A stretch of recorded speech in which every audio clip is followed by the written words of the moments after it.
اچھا ہے، سختی کم کرتا ہے کام زیادہ۔ اس نے نگاہیں اٹھا کر کیس کو دیکھا۔ آپ کو اچھا نہیں لگتا؟ مجھے اچھا نہ لگتا تو کمبیر محل میں دکھائی بھی نہ دیتا، نرمی سے کہتے ہوئے وہ آگے ہوا اور اس کے بال چہرے سے ہٹانے لگا۔ جانے کیوں اسے خیال آیا تھا اگر اس کی کوئی بیٹی ہوتی تو بہت اچھا باپ ہوتا، شاید بہترین۔ باقی سب چھوڑو، تم مجھے یہ بتاؤ، ناراض ہو مجھ سے؟ کس بات کے لیے؟ آئس کریم پگھل رہی تھی سو وہ تیزی سے چمچ گھمانے لگی۔ میں نے کچھ وقت پہلے تمہیں کہیں بھیجا تھا، لمبے گھنے بالوں کی چٹیا کی طرح بل دیتے ہوئے محبت سے پوچھا۔ ساتھ بے اختیار دوبارہ خیال آیا وہ ایک اچھا باپ بن سکتا تھا، شاید نہیں، یقیناً۔ خیال یقین میں تبدیل ہوا۔ تمہیں برا لگا ہوگا نا؟ وہ ناراض ہونے والی بات تو نہیں تھی۔ آئس کریم کے ساتھ انصاف ہنوز جاری رہا۔ یعنی ناراض نہیں ہو؟ اس کے رنگین کلپس اب وہ ماتھے پہ گرتے بالوں پہ لگا رہا تھا۔ ایزل محب نے سر اٹھا کر اسے دیکھا۔ اس کی ٹھوڑی پہ آئس کریم لگی تھی، تھوڑی سی ناک پہ بھی۔ میں آپ سے اس لیے ناراض ہوں کیونکہ آپ مجھے لینے نہیں آئے تھے۔ آپ نے کہا تھا آپ آئیں گے۔ یہ واحد شکوہ تھا جو اس بچی نے 2.5 سالوں میں پہلی بار کیا تھا۔ میں نے وہاں سب کو بتایا تھا آپ مجھے لینے آئیں گے، لیکن آپ نہیں آئے، جھوٹ بولا تھا آپ نے۔ کیس کمبیر اسے دیکھ کر رہ گیا۔ اس بچے کا نام رکھنے والا وہ خود تھا۔ اسے پہلی بار بازوؤں میں اسی نے بھرا تھا۔ میرا اس کی سگی بہن نہیں تھی، پھر کون سی وہ ڈور تھی جو اسے ایزل سے باندھ رہی تھی؟ کافی دیر اسے دیکھتے رہنے کے بعد اسے یاد آیا ایزل اس کی زندگی میں اس چھوٹی بہن کا کردار ادا کر رہی تھی جو ایک سانحے کی نظر ہوئی۔ اس بیٹی کی کمی پوری کر رہی تھی جس کی اسے ہمیشہ خواہش تھی۔ میں آنا چاہتا تھا لیکن سینیا کی وجہ سے نہیں آئے، وہ اسی طرح سادگی اور دو ٹوک انداز میں پوچھ رہی تھی۔ کیس چند لمحے کچھ بول نہیں سکا۔ اس نے ایزل کے چہرے پہ کچھ کھوجا تو محض نفرت نظر آئی۔ مجھے پتہ ہے آپ اسی کی وجہ سے نہیں آئے۔ وہ جب سے آئی تھی ہم سب کے درمیان بہت پرابلمز آ گئیں۔ مہدی اور آپ بھی اسی وجہ سے ناراض ہیں، ہے نا؟ اگر اسے لگا تھا 2024 میں وہ کسی 9 سالہ بچے سے گھر کے راز اور زہریلا ماحول مخفی رکھ سکتا ہے تو آج تڑ تڑ برستی بارش کا وہ شور اسے غلط ثابت کر رہا تھا۔ وہ سنسا اسے تک رہا تھا، یکٹک پلک جھپکے بغیر۔ ایسا کچھ نہیں ہے، وہ بہت اچھی لڑکی ہے، اس کی وجہ سے ہمارے درمیان کچھ نہیں آیا۔ اس کا بس نہیں چلتا تھا وہ کھرچ کر اس کے دماغ سے یہ خرافات نکال دے۔ کمان جھوٹ مت بولیں، میں نے سب سنا ہے۔ مہدی اب بھی اسی کے ساتھ ہے نا؟ آئس کریم پگھل کر بھورے پانی میں تبدیل ہو گئی۔ کیس کا دھیان اس طرف نہیں گیا۔ یہ تم سے کس نے کہا؟ اس پہ حیرتوں کے پہاڑ ٹوٹ رہے تھے۔ میں نے آپ کو زینیا سے بات کرتے ہوئے سنا تھا، آپ کہہ رہے تھے کہ مہدی۔ اچھا بس بس، اس نے تیز سے ایزل کو ٹوکا۔ چہرے پہ پسینہ آ گیا۔ اسے وہ وقت یاد آیا جب وہ کم عمر تھا، خوش تھا اور ایک دن وہ سبز آنکھوں والی عورت ان کی زندگی میں داخل ہو گئی۔ وہ چپ رہتا مگر سب دیکھتا رہتا، اس کی ذہنی صحت متاثر ہوتی رہتی، اور اب وہی سب ایزل کے ساتھ ہو رہا تھا، وہی سب اس کے دل پہ کوئی بھاری شے رکھ دی گئی تھی۔ دیکھو بچے، میں تمہیں لینے آنا چاہتا تھا لیکن قسم کا کوئی مسئلہ ہو گیا تھا۔ اس کے بعد مہدی تمہیں لے آیا۔ مہدی اور میں ایک ہی انسان ہیں، اوکے؟ وہ اپنے تئیں اسے سمجھانا چاہ رہا تھا۔ وہ میرا چھوٹا بھائی ہے، وہی کام کرتا ہے جو میں اس سے کہوں، ہم دونوں کے درمیان کوئی فاصلہ تھوڑی ہے۔ اور اسے سمجھ نہ آیا کیا طویلیں دے؟ تم ان سب سوچوں میں مت پڑو، سینیا بہت اچھی عورت ہے، اس کی وجہ سے ہم دونوں دور نہیں ہیں۔ جب تم اس سے ملو گی تب تمہیں پتہ چلے گا وہ کتنی نوبل ہے، وہ واقعی بہترین ہے۔ لیکن آپ نے کہا تھا آپ اس کی بات نہیں کرنا چاہتے، اس کے آنے سے سب خراب ہوا ہے۔ وہ اس کے اپنے کہے الفاظ اس کے منہ پہ تے مار رہی تھی۔ کیس کے منہ پہ تھپڑا کر لگا۔ کیا وہ اس پوڈ کاسٹ کو دیکھ چکی تھی؟ یقیناً۔ لوگوں کے سامنے جھوٹ بولنے پڑتے ہیں، ہم ہمیشہ سچ نہیں بول سکتے۔ اس وقت مجھے کچھ غلط فہمی تھی اس لیے، ورنہ وہ ایک اچھی عورت ہے۔ اس نے کیس کی بات بیچ میں کاٹی، ایسے جیسے تصحیح کی ہو، ایسے جیسے اس کے جھوٹ کا پردہ رکھ لیا ہو۔ اوکے، ایسے کہا جیسے اس کی ہر بات مان گئی ہو۔ وہ یکدم بددل ہوا، گھٹن بڑھ گئی۔ ایک اور کیس کمبیر ہرگز نہیں۔ اگلے کئی منٹ ایزل آئس کریم کے نام پہ اس پورے پانی کو چمچ سے کھاتی رہی اور کچھ بولتی رہی۔ کیس بے دھیانی سے اس کی بات سنتا رہا۔ باہر برستی بارش لمحہ بہ لمحہ تیز ہوتی گئی۔ کراچی پورٹ پہ لوگوں کا بے تحاشا رش تھا۔ یہ ملک کی سب سے مصروف بندرگاہ ہے، جہاں ہمہ وقت لوگوں کا سمندر رہتا ہے اور سامان کی آمد و رفت جاری رہتی ہے۔ لوگ تھکے ہوئے بیزار چہرے لیے اپنے سفر کو نکلتے ہیں تو کچھ کے چہروں پہ مسرت بھی جھلکتی ہے۔ کچھ تاجر ہوتے ہیں اور کچھ بدقسمتی سے اسمگلرز۔ چہرے پہ ماسک لگائے، ایک کندھے پہ سفری بستہ ڈالے، وہ اپنے ارد گرد سے بے نیاز اپنے ساتھ کھڑی عورت کو دیکھ رہا تھا جو سیاہ رنگ کے عبایا میں ملبوس تھی۔ تبھی اس کا فون بجا۔ اس نے موبائل کان سے لگایا۔ اس کے ساتھ کھڑی عورت کے کاغذات جعلی تھے، گو کہ کوئی اس ملک میں اس کی آمد پہ کوئی سوال نہیں اٹھا سکتا تھا، لیکن اس ملک میں آتے ہوئے اس کا ضمیر مطمئن تھا، کیونکہ یہ ملک اپنا تھا۔ وہ کتنے ہی منٹ جہاز کی زینوں پہ کھڑی آس پاس دیکھتی رہی۔ اردو! کتنا وقت بعد اپنے قریب اس نے ہر شخص کو اردو بولتے ہوئے سنا تھا۔ میٹھی محبوب زبان، انسان آدھی دنیا گھوم لے، ملک واپسی ایسی ہی ہوتی ہے جیسے کسی نے سردی سے ٹھٹھرے ہوئے پرندوں کو پروں میں ڈھانپ لیا ہو۔ کتنے لوگ تھے جن سے اس کا کوئی رشتہ نہیں تھا، لیکن وہ ہم وطن تھے، یہ بھی تو ایک تعلق تھا۔ چلیں، دیر ہو رہی ہے۔ وہ مسلسل فون پہ کسی کے ساتھ رابطے میں تھا۔ کئی معاملات طے کرتے ہوئے زینہ نے پہلی بار اس کی بجائے سرزمین پہ غور کیا تھا۔ جی بس یہاں کلیئرنس کروا دیں۔ جی جناب، رقم اتنا بڑا مسئلہ نہیں ہے۔ اوکے، پھر آپ غفور صاحب کا نمبر بھیج دیں۔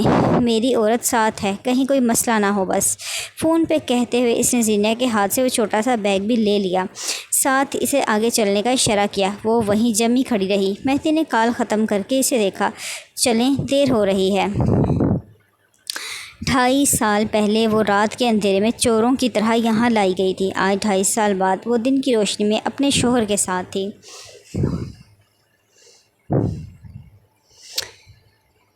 کوئی سوال کرتا تو جواب دینے والا موجود تھا، کوئی نگاہ اٹھا کر دیکھتا تو آنکھیں نکالنے والا مرد ساتھ تھا۔ مرد اور عورت کو برابری کے چکر میں آپس میں لڑوایا گیا ہے۔ در حقیقت ان دونوں کی حیثیت ایک دوسرے کی زندگی میں ایک دوسرے کو کامل کرنے جیسی ہے۔ وہ اس کے پہلو میں کھڑا اسے کامل کر رہا تھا۔ مجھے ڈر لگ رہا ہے، یہ جملہ اس نے عرصہ بعد کسی سے کہا تھا۔ مہدی نے بغیر کچھ کہے اس کے پہلو میں گرا ہوا ہاتھ اپنے ہاتھ میں لیا، تحفظ اور مان کا احساس دلانے کے لیے۔ میں ڈر ختم کرنے پہ قادر نہیں، لیکن اس میں تمہارے ساتھ ہوں۔ چلو ساتھ ڈریں گے، دھیرے سے کہہ کر اسے باور کروایا، پھر یوں ہی اس کا ہاتھ تھامے آگے بڑھایا۔ ذرا فاصلے پہ کچھ لوگ کھڑے تھے جنہوں نے جلدی سے اس کے ہاتھ سے بیگ لیا۔ سینئر نے نگاہیں اٹھا کر دیکھا، یوں لگا جیسے نگاہ پتھرا کر رہ گئی ہو۔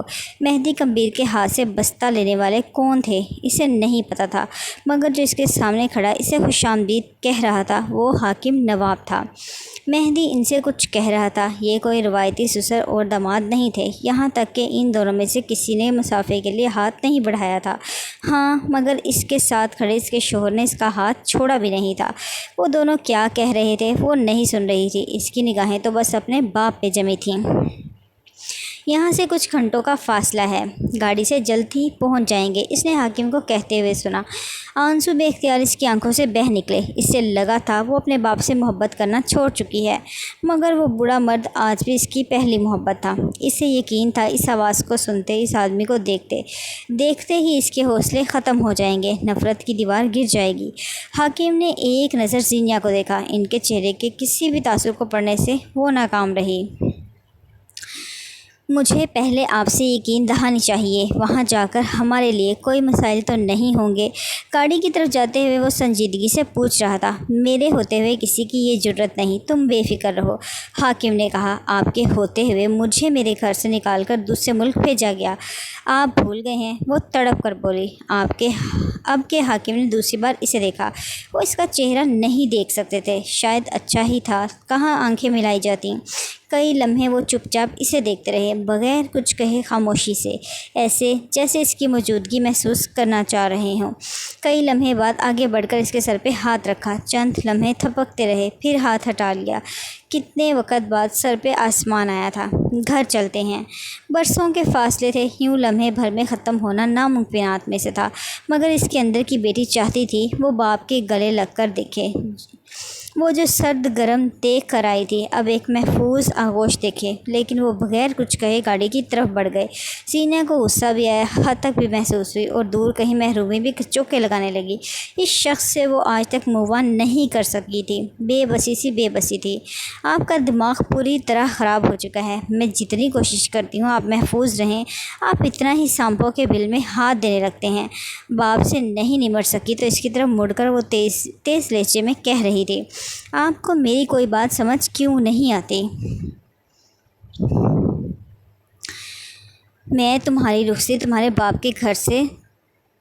مجھے تمہاری رخصتی تمہارے باپ کے گھر سے چاہیے ہے اور معذرت، مگر تمہارے ابا پہ مجھے ٹکے کا یقین نہیں۔ میں وہاں بشر کی ذمہ داری پہ جا رہا ہوں۔ فکر کیوں کرتی ہو؟ میں ساتھ ہوں نا۔ شہیدوں میں نام لکھوانے کا بہت شوق ہے آپ کو۔ میری بات غور سے سنیں، ہم وہاں نہیں جا رہے کیونکہ وہ سب آپ کے خلاف ہیں، آپ کو مار دیں گے۔ آپ کو آخر کیا شوق چڑھا ہے چیزیں مشکل بنانے کا؟ ان کی آواز آگے چلتے حاکم تک نہیں جا رہی تھی۔ تمہارے دادا اور میرے دادا کزنس تھے، رائٹ؟ خاندان ایک ہی ہے ہمارا، پھر تمہیں کیوں لگتا ہے میں کم خپتی ہوں، کم شاطر ہوں یا کم سازشی؟ یعنی آپ میری بات نہیں مانیں گے؟ یوں تو میں پیدائشی زن مرید ہوں، لیکن یہ یاد رکھو میں تمہارا شوہر ہوں، کچھ فیصلے کروں گا جو تمہیں ماننے ہوں گے۔ یہ یقین رکھو کہ میں تمہارا شوہر تمہاری حفاظت کر سکتا ہے اور تمہیں بیوہ کرنے کا فی الحال کوئی شوق نہیں، اس لیے سب فکریں مجھ پہ چھوڑ دو۔ وہ مطمئن نہیں ہوئی مگر چپ رہی۔ کچھ معاملات تھے جن میں مہدی کمبیر اسلام آباد میں ملنے والا خیر خواہ نہیں، اس کا شوہر تھا۔ تعظیم تھی کہ احترام، وہ چپ ہو جایا کرتی تھی۔ کچھ دیر بعد وہ دونوں گاڑی کی پچھلی نشست پہ بیٹھے تھے۔ سامنے حاکم تھے اور ڈرائیور گاڑی چلا رہا تھا۔ مہدی اور حاکم کے درمیان رسمی جملوں کا تبادلہ ہوتا رہا، مگر انہوں نے براہ راست زینہ کی واپسی یا حویلی کے حالات پہ تبصرہ ان دونوں میں سے کسی نے نہیں کیا۔ مہدی کچھ دیر تک باہر دیکھتا رہا، پھر رخ زینہ کی طرف موڑ لیا۔ وہ شاید کسی اور خیال میں تھی، ماضی کا کوئی خیال جو اس کے ذہن پہ حاوی تھا۔ کچھ وقت پہلے تمہارے دادا تمہارے بھائی اور ابا کو اپنے گھر لے گئے تھے، اس کے بعد سے بشر کو نواب بنایا گیا اور اب تمہارا بھائی بڑے بڑے فیصلے کرتا ہے۔ Celebrity you know. وہ اس کے حیران تاثرات بامتا اسے خبریں دے رہا تھا۔ براق کے ساتھ صحیح معنوں میں زیادتی ہوئی ہے، بیچارہ مجھے مروا کر تخت لینے آیا تھا۔ تمہارے دادا بھی صحیح کھیل گئے، صحیح ابلیس کے چیلے تھے۔ براق کے متعلق مہدی کو کافی عرصہ پہلے علم ہو گیا تھا، مگر ان دنوں وہ اتنا الجھا رہتا تھا کہ کسی چیز کا ہوش ہی نہیں رہا۔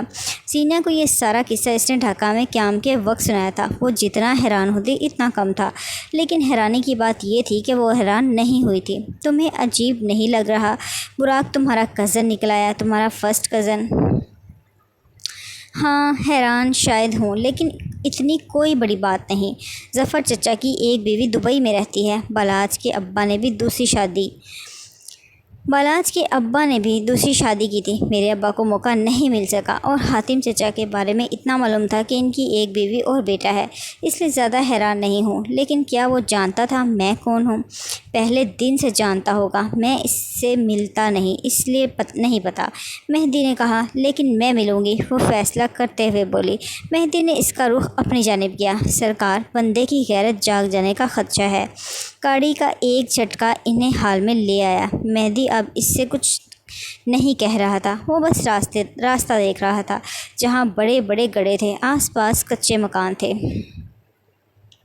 گاؤں کی یہ حالت ہے، کیسے نواب ہو تم لوگ؟ مہدی نے گاڑی چلاتے ہوئے زخم پہ انگریزی میں چوٹ کی۔ اپنی دستار اتار کر تم لوگوں کے سر پر رکھ دیتے، مگر کیا کریں، تم لوگ لائق نہیں۔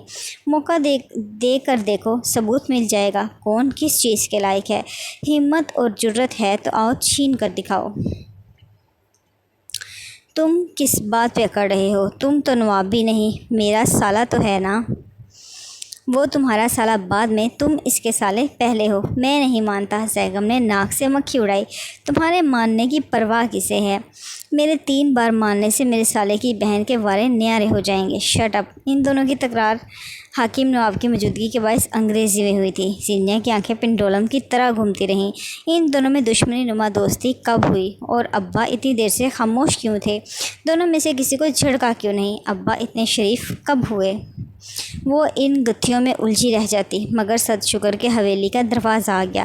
مہندی نے گہری سانس لی، زیغم کو کھا جانے والی نظروں سے دیکھا، مگر چپ رہا۔ حویلی کو دیکھ زینیا کا سانس سینے میں کہیں اٹک گیا، ہتھیلیاں پسینے میں بھیگنے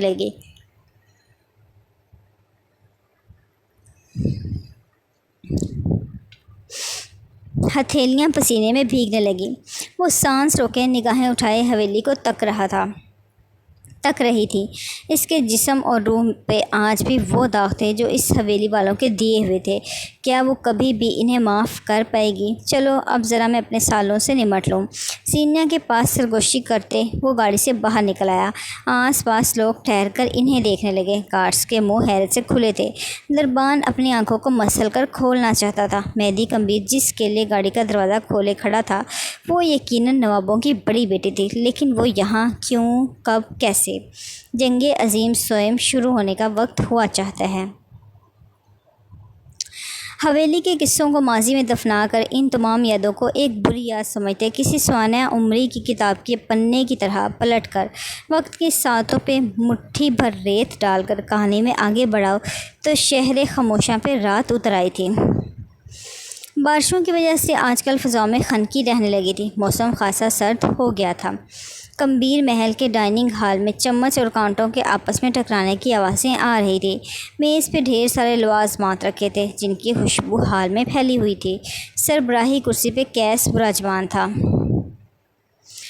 اس کی دائیں طرف مقصود ویل چیئر پہ، گردن ایک طرف کو ڈھلکی ہوئی اور چہرے کے نقوش ٹیڑھے ہو گئے تھے۔ میرا، انیسہ اور ایزل چپ چاپ کھانا کھا رہی تھیں۔ آج کل اس محل میں جھگڑے کی آواز بھی نہیں آتی تھی۔ چچا کے کھانے میں نمک دیکھا ہے تم نے میرا؟ وہ یخنی میں ڈوبی روٹی کے ٹکڑے چمچ میں بھرتا انہیں کھلاتے ہوئے پوچھ رہا تھا۔ ملازم پھر ملازم ہی ہوتا ہے، تم کم از کم کھانا تو اپنی نگرانی میں بنوا لیا کرو۔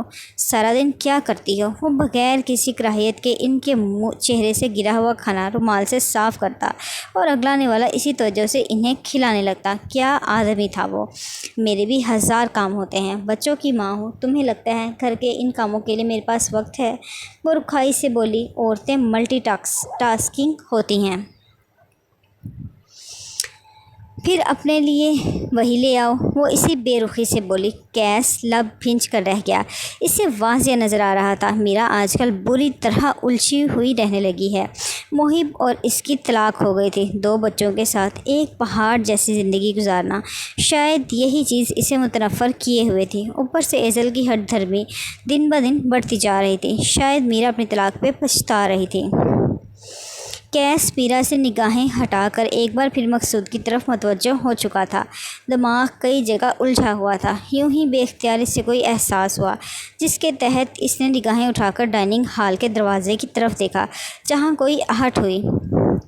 کیس کے دل جیسے جکڑا گیا۔ مہندی کے بولنے کی آواز آئی۔ اس کے ہاتھوں کی حرکت سست ہوئی اور پھر چوکھٹ پہ 2 لوگ نمودار ہوئے۔ کیس کمبیر کی ساری دنیا جل کر خاک ہو گئی۔ زینیا حاکم مہدی کمبیر کے ساتھ شانہ بشانہ کھڑی تھی۔ سنہرے سفید ڈائننگ ہال میں موت جیسی خاموشی چھا گئی۔ وہ بنا پلک جھپکے دروازے کی طرف دیکھ رہا تھا۔ دل دھڑک رہا تھا اور نگاہیں ایک رخ پہ ساکت۔ السلام علیکم۔ اندر داخل ہوتے ہوئے اس نے بآواز بلند سلام کیا۔ ساری گردنیں اس کی طرف مڑی تھیں۔ میرا کی گود میں بیٹھا میران اسے دیکھ کر کھلکھلا رہا تھا۔ ایزل کی نگاہوں میں سرد مہری اتر آئی تھی۔ میرا اور انیسہ متعجب لگتی تھیں۔ مجھے نہیں لگتا یہاں آنے کا یہ صحیح وقت تھا، زینیا نے سرگوشی کی۔ کمبیر محل میں ہم عید کو عاشورہ بنانے کی صلاحیت رکھتے ہیں، ہمارا ٹیلنٹ ہے یہ۔ وہ بھی اسی کے انداز میں بولتا ہوا آگے آیا۔ ان دونوں نے سفید رنگ پہنا تھا۔ زینیا کی کلائیوں میں سرخ چوڑیاں تھیں، چہرے پہ میک اپ بھی۔ کھانے کے درمیان مخل ہونے کے لیے معذرت، لیکن اگر انہیں یوں ہی ہمارے کمرے میں لے جاتا تو اچھا نہ لگتا۔ خاندان کی طرح ملنا ضروری تھا۔ وہ دونوں میز کی دائیں طرف کھڑے تھے، باقی سب بس انہیں دیکھ رہے تھے۔ حال میں سکوت تھا۔ انہیں آپ سب جانتے ہوں گے، زینیہ حاکم میری بیوی۔ ہمارا نکاح چند مسائل کے درمیان ہوا، لیکن کچھ دن قبل ان کے گھر پہ ان کے والد اور بھائی کی موجودگی میں ہمارا دوبارہ نکاح ہو چکا ہے، تاکہ جن لوگوں کو علم نہیں تھا ان کے سامنے ایک اعلان ہو جائے، یہ میری بیوی ہے اور اب سے اسی گھر میں رہے گی میرے ساتھ۔ امید ہے آپ سب اس کا ویلکم بہت اچھے سے کریں گے۔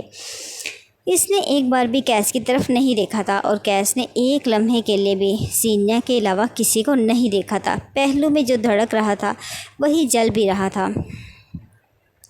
ان سے ملو زینیہ، یہ میری بڑی بہن ہے میرا۔ وہ اب اشارے سے اس سے سب کا تعارف کروا رہا تھا۔ زینیہ سر کے خم سے سلام دے رہی تھی۔ یہ اس کی بڑی بیٹی ایزل اور یہ چھوٹا بیٹا میران، یہ انیسہ ہے اور یہ میرے چچا مقصود۔ بختیار چچا کچھ عرصہ قبل فوت ہو گئے تھے۔ میز پہ ایک ہی شخص بچ گیا تھا جس سے کئی تعلق تھے، مگر وہ سب ماضی کا حصہ تھا۔ حال مختلف تھا، حال میں اس کا ایک ہی تعارف تھا اور یہ میرے تایا کا بیٹا ہے۔ اب کہ اس نے ساکت بیٹھے کیس کمبیر کو دیکھتے ہوئے کہا، کیس زمان کمبیر، میرا بڑا کزن اور تمہارا جیٹھ۔ زینیہ نے اس کی طرف نہیں دیکھا، مگر پہلو میں دل بے حد زور سے دھڑک رہا تھا۔ اسے کیس کی طرف سے کسی شدید رد عمل کا خطرہ لاحق تھا۔ وہ جلد از جلد منظر سے غائب ہونا چاہتی تھی، بس اس کا شوہر یہ موت کا کھیل بند کرے۔ مگر وہ تو کیس کی طرف دیکھتے ہوئے انتہائی سنجیدگی سے کہہ رہا تھا، ان سے ملو کیس، یہ میری بیوی ہے اور تمہاری بھابھی، اپنی بکواس بند رکھو۔ بالآخر کیس کمبیر بولا تھا، بلکہ وہ گھررایا تھا۔ اسے جہاں سے اٹھا کر لائے ہو وہیں چھوڑ کر آؤ، ورنہ میں تمہارے ساتھ وہ کروں گا کہ تم یاد رکھو گے، اور اس کا ٹھکانہ بھی جہنم ہوگا۔ اس کی آواز آخر میں گھرراہٹ میں تبدیل ہوئی، چہرہ سرخ پڑ رہا تھا۔ مثلاً کیا کرو گے تم؟ بازو سینے پہ باندھ کر دلچسپی سے پوچھا۔ کیس متغیر ہوتی رنگت سے کرسی چھوڑ کر اٹھا۔ اس کا بس نہیں چلتا تھا وہ اس کے ٹکڑے ٹکڑے کر دے۔ یہ میرا گھر ہے، یہاں کون رہے گا کون نہیں یہ میں طے کروں گا، اور یہ لڑکی یہاں تمہاری بیوی کی حیثیت سے نہیں رہے گی۔ طلاق دے کر فارغ کرو اسے۔ میری یادداشت کے مطابق یہ گھر اور اس کی ملکیت میرے ابا کے نام تھی، پھر تم نے اسے قبضے سے چھڑوا کر اپنے نام کروا لیا، لیکن گھر نام ہو جانے سے تمہارا نہیں ہوا۔ یہ گھر اگر کسی کا ہے تو میرا، اس لیے اگر یہاں سے کوئی جا رہا ہے تو وہ میں نہیں ہوں۔ ہاں، اگر کسی کو مسئلہ ہے تو اس گھر کو چھوڑ سکتا ہے۔ اس نے اپنی بات ختم کر کے جنید کو آواز دی۔ مستعد ملازم تیز سے باہر آیا۔ ہم دونوں کا کھانا کمرے میں لے آنا، اور جہاں آرا سے کہو تیسری منزل کا ماسٹر بیڈ روم صاف کروائے، کچن اور ڈرائنگ روم سیٹ کرے، ہم کل وہیں شفٹ ہوں گے۔ اپنی بات ختم کر کے اس نے زینیہ کو دیکھا جو اس کے ساتھ کھڑی تھی، مگر اس کے چہرے سے اندازہ نہیں ہوتا تھا کہ وہ اداس ہے، پریشان ہے یا پھر مضطرب۔ مجھے کسی انتہائی قدم کے لیے مجبور مت کرو مہدی، یہ نہ ہو کہ میں بھول جاؤں تم میرے بھائی ہو۔ اس بار کوئی بھی انتہائی قدم اٹھاتے ہوئے یہ واقعی یاد رکھنا کہ میں تمہارا بھائی ہوں۔ یہ گھر تمہارا ہو یا میرا، یہ عورت یہاں نہیں رہے گی۔ اس نے بمشکل خود پہ قابو پایا۔ کم از کم تم اسے یہاں سے نکالنے کی جرات نہیں رکھتے۔ میں کیا کرنے کی جرات رکھتا ہوں یہ بتاؤں؟ اس نے آگے بڑھ کر مہدی کا گریبان پکڑا اور اسے گردن سے پکڑ کر دروازے سے لگایا۔ بازو اس کی گردن پہ رکھے وہ شعلہ بار نگاہوں سے اسے دیکھ رہا تھا، ایسے جیسے سالم نگل جانے کا ارادہ رکھتا ہو۔ زینیہ حاکم محبت کا یہ نظارہ دیکھ رہی تھی۔ جو میں کہوں گا اس گھر میں صرف اور صرف وہی ہوگا۔